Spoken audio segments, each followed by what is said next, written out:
We're going to look at our caterpillar pose in a little bit more detail.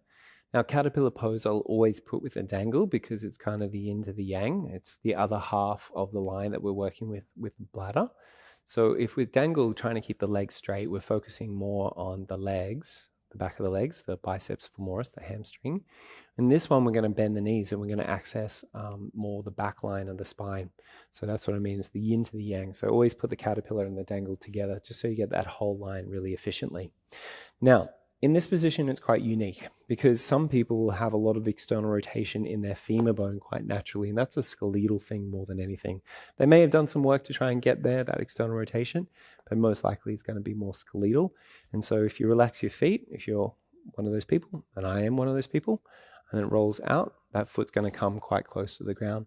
So then when you're coming forward, you're actually going to get the experience of more being in a butterfly position because you've got external rotation in that femur bone rolling out to the side. So this is going to change it and bring it more into the outer hip for those people.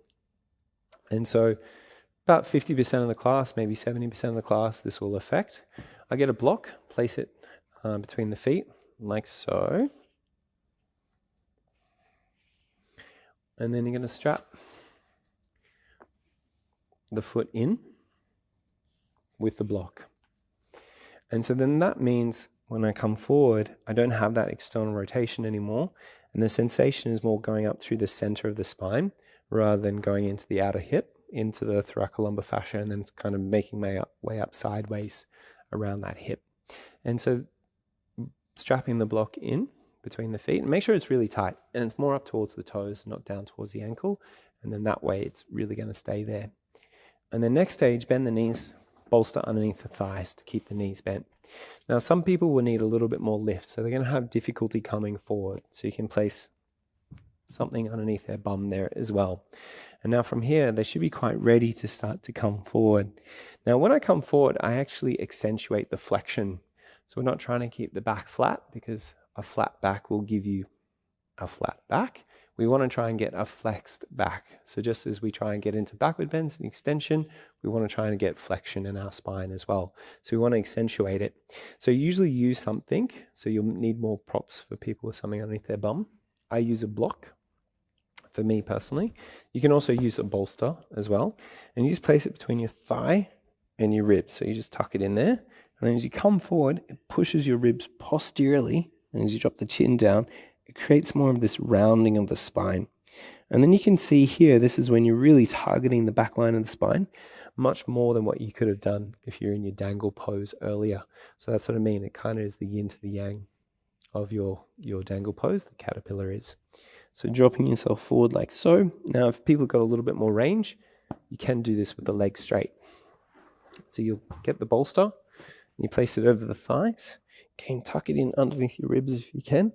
And you lift your ribs up, you pour yourself over the bolster, feet relaxed out in front of you and chin to the chest. And then you start to get this really big, juicy sensation all along the back line of the spine, which is what you're looking for there.